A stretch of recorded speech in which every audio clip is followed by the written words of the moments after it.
La victoire est entre nos mains.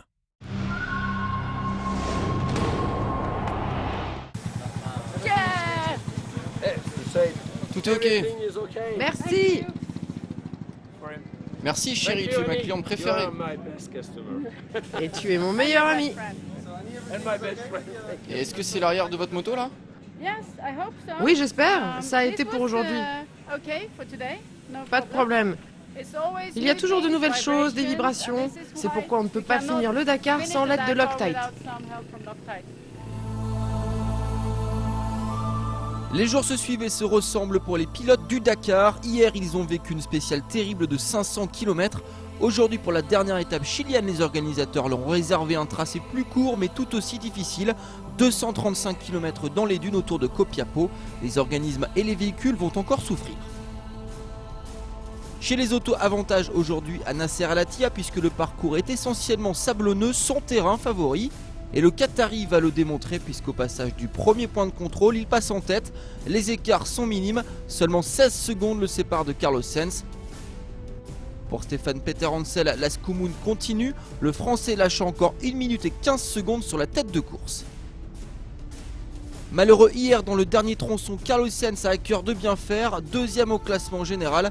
Il doit absolument refaire ce retard sur Al-Attiyah. Il accélère donc et se joue des dunes de Copiapó et cela paye puisqu'il prend le commandement des opérations kilomètre 106.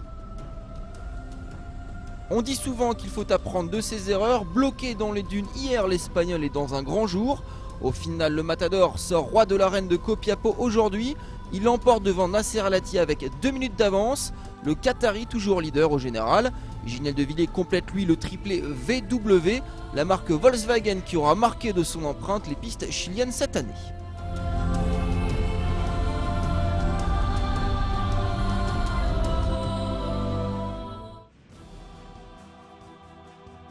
Concernant les motos, le départ en ligne a modifié le scénario traditionnel des étapes. Par vague de 10, les motards se sont élancés à l'assaut des dunes de Copiapó.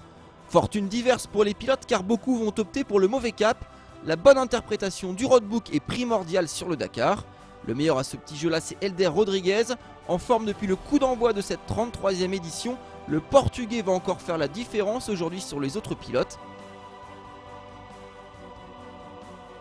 C'est bien connu, on peut passer du rire aux larmes en quelques minutes en rallye raid.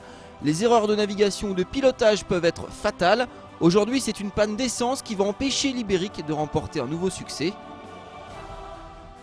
La malchance des uns fait le bonheur des autres. Peu en verge depuis le départ de Buenos Aires, Jonas Street en profite pour revenir sur la tête de course. Sur la ligne, l'Américain remporte ainsi sa deuxième spéciale sur le rallye après sa victoire en 2009 à San Rafael. Quant aux leaders du classement général, ils sont restés discrets. Le Roi Coma trône toujours avec une avance de 8 minutes et 14 secondes sur Desprez. Derrière les deux meilleurs ennemis, on retrouve Francisco Chaleco Lopez à plus de 23 minutes.